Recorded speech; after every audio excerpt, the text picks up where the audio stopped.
I became involved in criminal justice and prisons by accident. In 1976, I left the police after 20 years and took up a job with the Ombudsman's office, investigating complaints from prisoners and complaints against the police, because there was no independent police conduct authority. And at that point, started to visit prisons and realised what a shambles they were, and gradually became really interested in the welfare of prisoners and their families. It's sort of a bit of a philosophical one, and it's a bit of a hairy one, but why do we have prisons? I don't think anybody knows the answer as to why we have prisons. The original belief was that prisons had a rehabilitative function as well as a function of dispensing punishment. We know that now that prisons have almost no rehabilitative potential at all, and the emphasis since the 1980s has been on punishing people. The increase in the number of prisoners is not because there's been an increase in crime, because crime has gone down since the 1990s. It's that we sentence people to longer sentences and are more reluctant to release them. Why do we do that? Because we have a spirit of punishment that's really part of the New Zealand psyche. We have traditionally punished people more severely than most other Commonwealth countries since the 1930s. Our prison population was a third above that of the UK and Australia. We were very hard. We treated conscientious objectors more harshly. There is something about us in that we are intolerant of people who don't conform, and that actually includes prisoners. It's a strong answer. I guess I could say, why again? Why do we? Is this part of our colonisation? Where does this come from? When the Europeans arrived in New Zealand, they wanted to establish their, a paradise for themselves. So the values that emerged as a result of that were values of friendliness, of egalitarianism, of equality, of conformity and compliance. And anyone who didn't comply was seen as an outsider and were treated accordingly. So we have a history of having very harsh legislation against prostitutes, against vagrants, against conscientious objectors, and anyone who didn't fit the European, value set. So in a way, Maori became outsiders as well. And that became very apparent during the urban migration of the 1950s, where Maori were seen as outsiders who had different sets of values and needed to be, put in their place. As a result of all that, the prisons became the place where they put people who didn't belong, and a lot of young people were sent to industrial training schools, which were prisons. We imprisoned people at a rate a third higher than the United Kingdom and Australia. And with the change of policies in the 1980s towards a neoliberal frame of mind and valuing individualism, it became even more pronounced. And the numbers that were sentenced to prison not only increased, but we almost doubled the sentences that people served once convicted, and made it harder for them to leave prison. Thus the numbers went up. The numbers in the prisons went up from the 1990s at the same time that the crime rate was coming down. And we have never been able to reconcile those two things and to realise that actually when people leave prison, about 70% of them reoffend within 12 months. And so that prison is actually a cause of crime in New Zealand. It doesn't have any rehabilitative benefits, and it ensures that people are more likely to reoffend when they leave. Let's talk specifically about Maori numbers.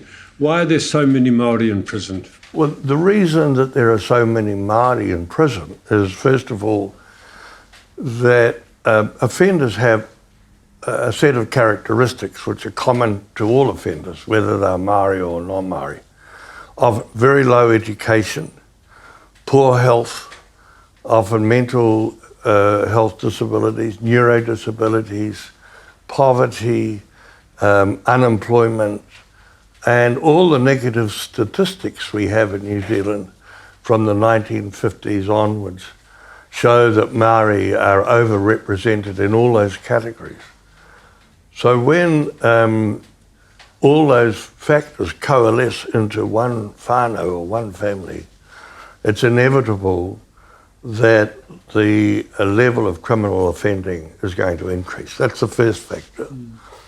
The second factor is one of racism, and not only personal racism, but a sort of institutional racism which we're just starting to recognise now.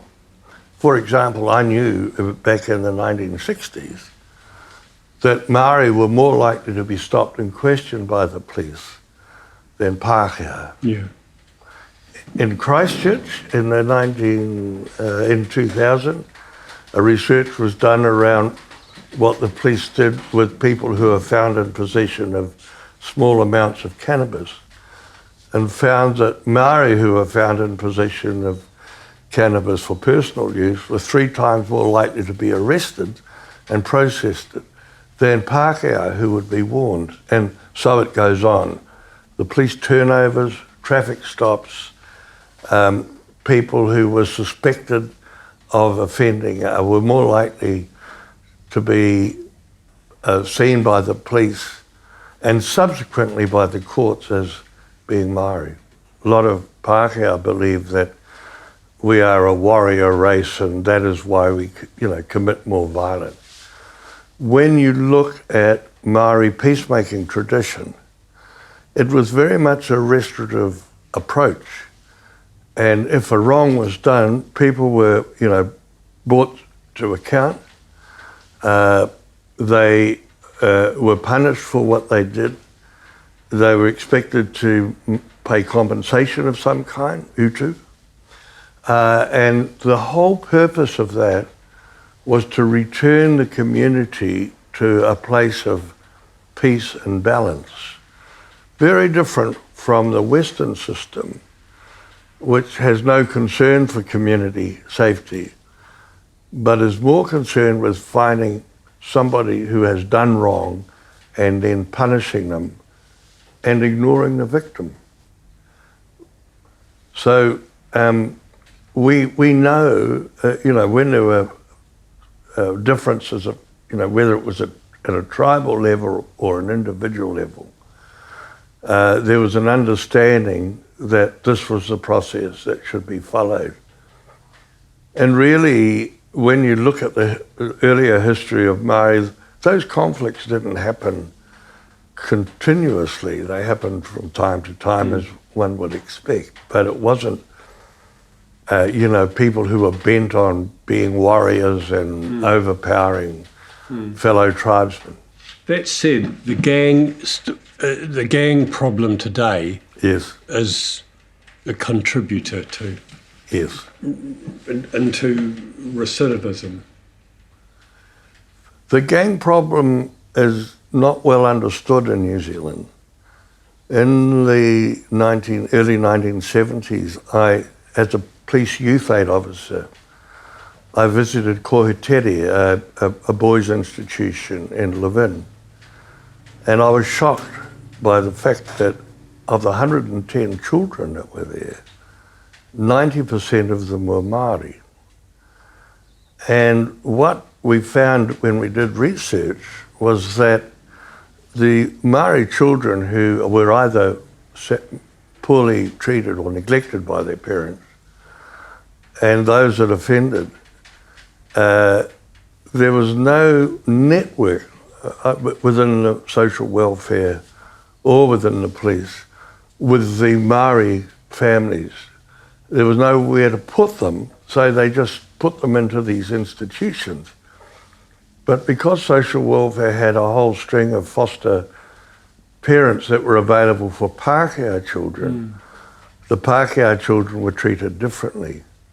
Now, what we know today is that the formation of gangs actually took place within those institutions with 10 and 11-year-olds, and who grouped together for the purposes of security, safety and love.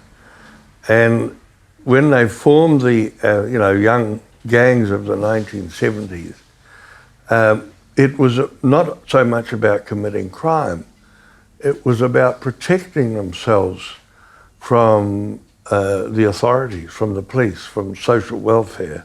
So it was for support? It was support.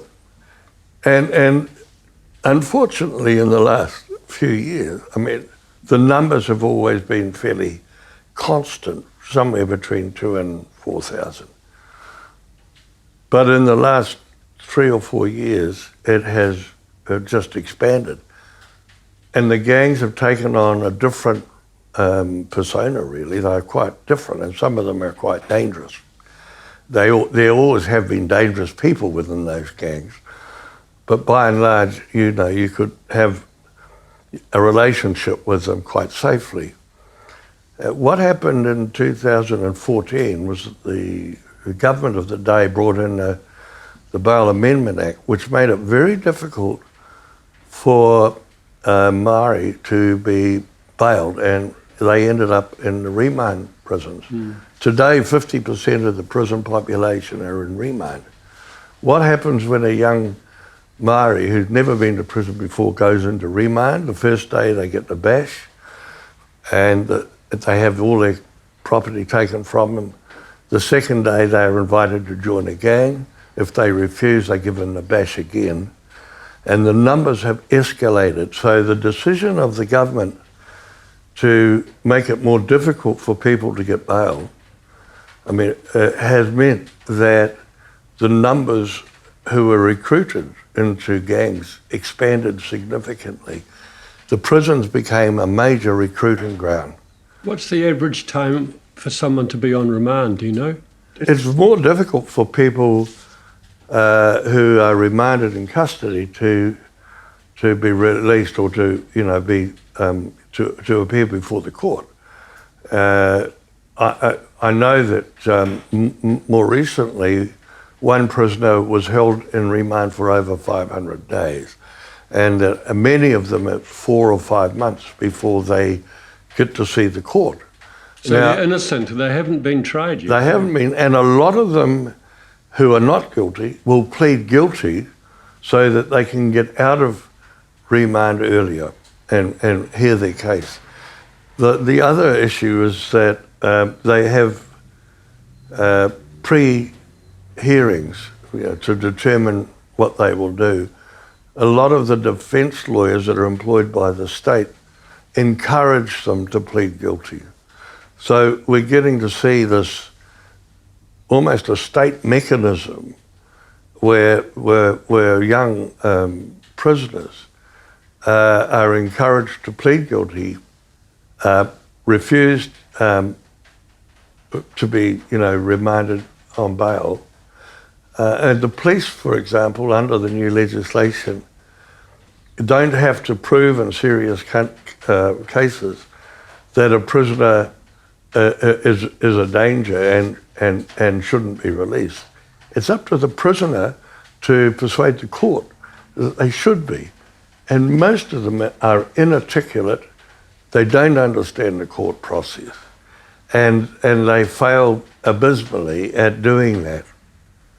Is there a case for Māori to take over the running of prisons, the running of punishment, or the running of rehabilitation? When Māori first started asking about a Māori-run prison, kaupapa Māori prison, back in the early 90s, I was very much in support of the idea.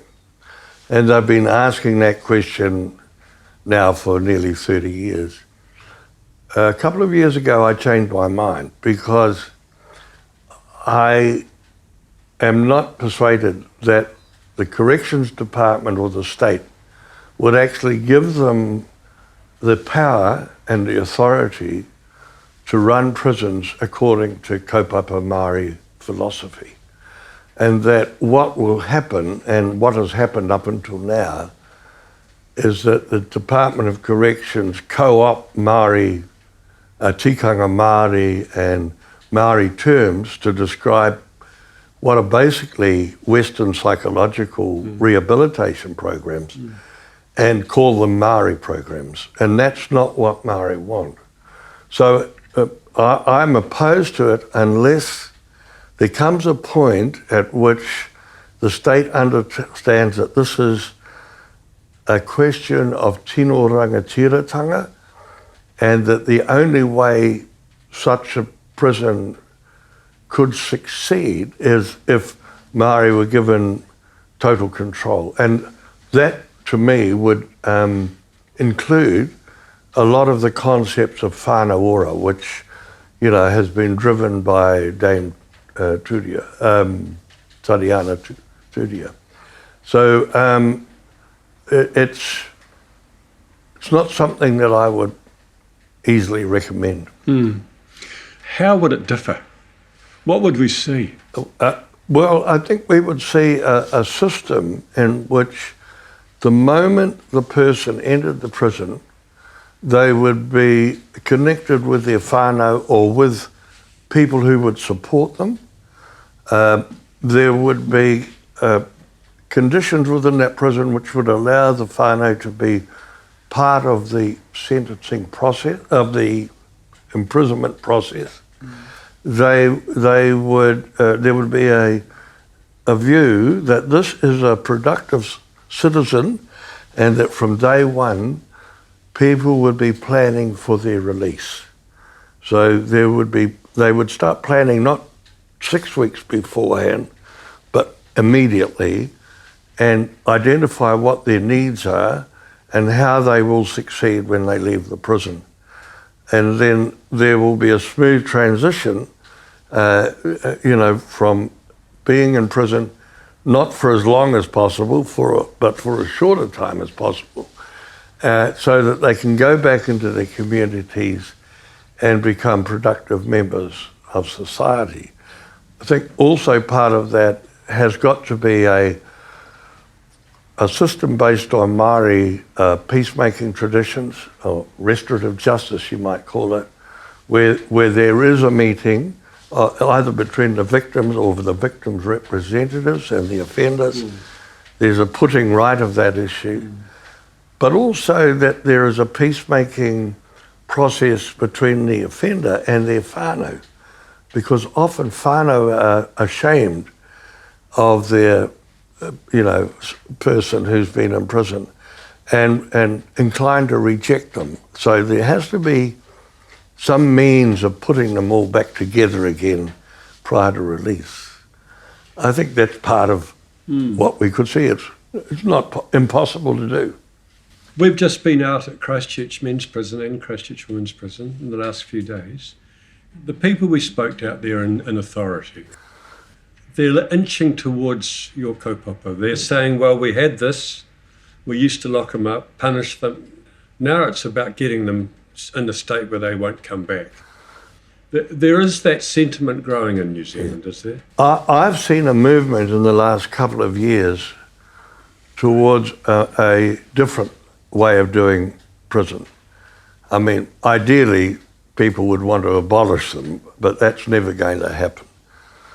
But I do think that there are some prisons, such as Hawke's Bay Prison, who have captured a lot of the tikanga Māori, who have got sort of halfway houses almost, places where people can prepare to go back into society, where the Maori authorities, the iwi authorities, service providers are primarily involved. And they seem to be working extremely well. People speak very highly of that approach. The Kingitanga movement and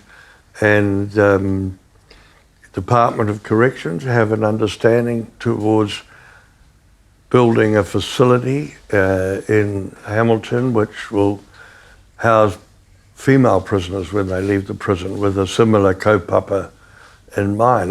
I'm one of the chairs of that. Yes, I understand that, and you're quite pleased with some progress there, I hear. Yeah, it's slow, but it's starting to happen. And the good thing about it is Māori understand what needs to happen to make it work. It's a matter of convincing, others that they need to change. For example, the contractual relationship has to change into a partnership under the Treaty of Waitangi, which is a different concept entirely. The philosophy around Māori, tikanga Māori in prisons has changed over the years. And in the 1990s, the department introduced some very good cognitive behavioural programs, which were based on Western psychology, and co-opted Māori values into those systems and sort of marketed them as tikanga Māori programs. Well, Māori didn't like that. In fact, there's been at least 2 claims to the treaty, to the Waitangi Tribunal about that. And then about the mid-2000s, they changed into a philosophy of everything we do for Māori, which was assimilationist, and actually didn't, Māori disappeared. They didn't have a Māori strategy at all. Now they've done the reverse, and so it's everything that we do for Māori, we'll do for everyone. The problem's the word "we," isn't it? Yes, because it's still maintaining control of the process. Now, what we want to see is a Māori-led tikanga Māori process which is based on Māori thinking. And while it might be made available for Pākehā, it's actually focused on Māori and Māori beliefs. So it's not about saying, we will do this for you, it's you will do it for yourselves. And that in the community, especially in prisoner reintegration, Māori in the community should be empowered to take control of what happens to prisoners within their communities and how they would be treated. The problem with corrections is they want to extend their powers and influence beyond the prison and exercise it in the community. So you see the growth of electronic monitoring of people on parole, which makes no difference at all on the prisoners other than letting corrections know where they are at any particular time. Doesn't reduce the level of offending. And that's international research that is established. So why are they doing it? Because they don't want to actually allow the prisoners to stop being prisoners and being part of the community. That bracelet on the ankle is a barrier to employment, and it's a barrier often to becoming eligible for social work training or education. And the history we have at the moment is that any employer automatically asks, do you have any previous criminal history? And they access it. And we have people who, applied for jobs 40 and 50 times who don't get the jobs because they have a criminal history. In the federal government in the United States, you're not allowed to ask that question until somebody is on the shortlist and has been, potentially being employed. And at that point, they can produce evidence of their rehabilitation, produce testimonies from members of the public to support them. And in France, for example, you can apply for a certificate of rehabilitation if you've been out of prison for a few years. And if you can convince the court that you're never going to commit another offence, they'll issue you with a certificate which wipes all your previous criminal history. So we're very bad at that. And it's that old thing about, wanting to keep people as outsiders and, they don't want any risk involved in this. It's alive and well. Yeah, so we have, and then ultimately what tends to happen to a lot of those guys is they start going back to dealing drugs because it's the only way they can make a living sometimes. And, they want to be legitimate, but society doesn't allow them to be legitimate. It's too hard. And I think, to me, this is almost a diversity issue. I've often thought we should take a complaint to the Diversity Trust, the Human Rights Commission, and the State Services Commission and say, can we control this?